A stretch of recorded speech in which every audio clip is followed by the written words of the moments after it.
Hey everybody, it's Kia. Um, what do the 21 Pilots, Saturn, and endings have in common? I'm going to let you know. So, tomorrow I'm going to see the 21 Pilots in concert. I'm really excited.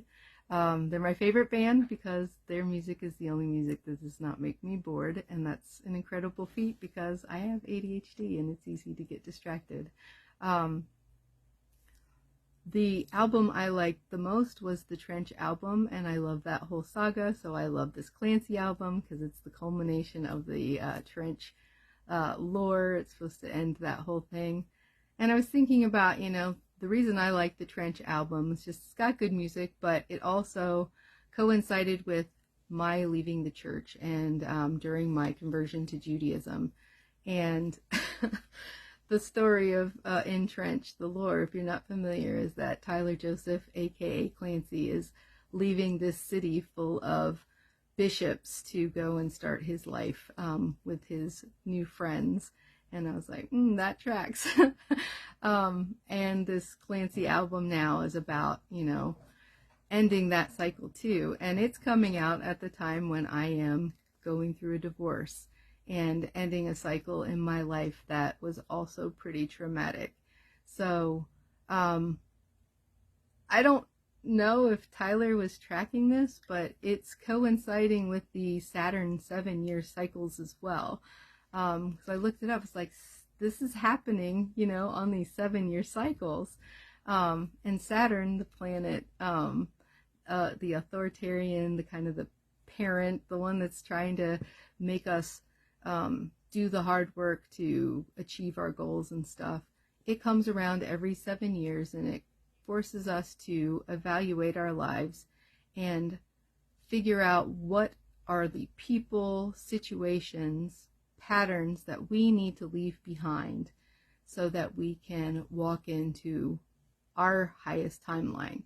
And right now, cosmically speaking, energetically speaking, we are in a karmic year. And that is what is happening. We are being called over and over and over again this year to evaluate what no longer serves us and be willing and courageous enough to take steps away, because when we do, we open ourselves up to something better. And I was wanted to show you the world card. This is the card that typically represents these endings. And I wanted to pick a different card because, it doesn't have tatas. But when I pulled this one, this is from a deck that does world mythologies and stories from around the world. And this is a couple that has to go through a whole bunch of obstacles to finally get together. And once they do, they have this harmony and this bliss and this, it's such a beautiful image. And I say that because, first off, it's very meaningful to me because I am preparing for that kind of reunion, for that happily ever after that I've always wanted. But I would not have been able to get there if it were not for me leaving something that was not in line with my highest good. And I say that to you all because I don't know what you're being called to step away from. And I don't know how hard it is for you to say goodbye to whatever it is. But I guess I just want to give you hope and encouragement and let you know that although it is hard to say goodbye to things, what is waiting for you on the other side is going to be so much better for you. And you don't have to worry that what you went through was a waste. Everything that you learned along the way, you will be able to use in your next level, in this next, period of your life. I actually pulled cards to see, hey, what do we need to hear? What do we need to hear as we're going through these stages of leaving cycles? And oh my gosh, it was so sweet, you guys.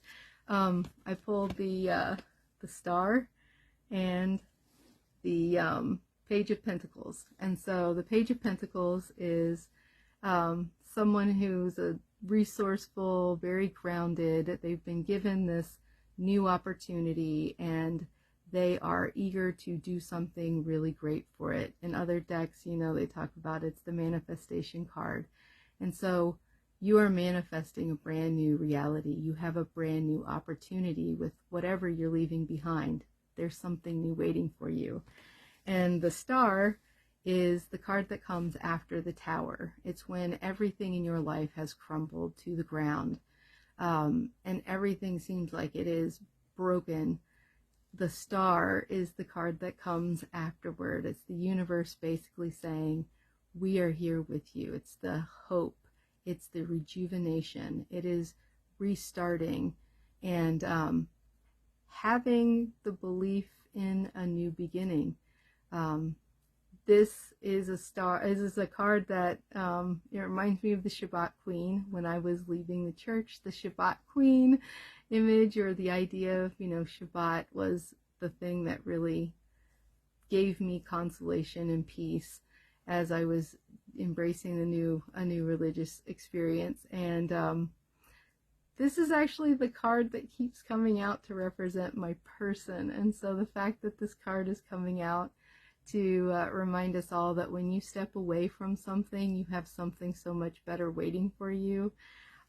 I'm really excited. And so I know this is kind of special to me, but I say it because there are better things ahead for you.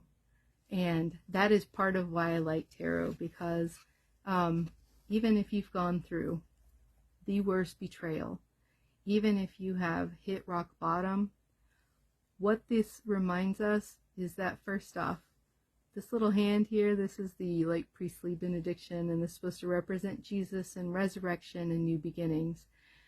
And then you also have, in this dark time, you see that the sun is coming out. There is a brand new dawn. So you might be going through a terrible period right now, but just trust. Light is coming. Good is coming.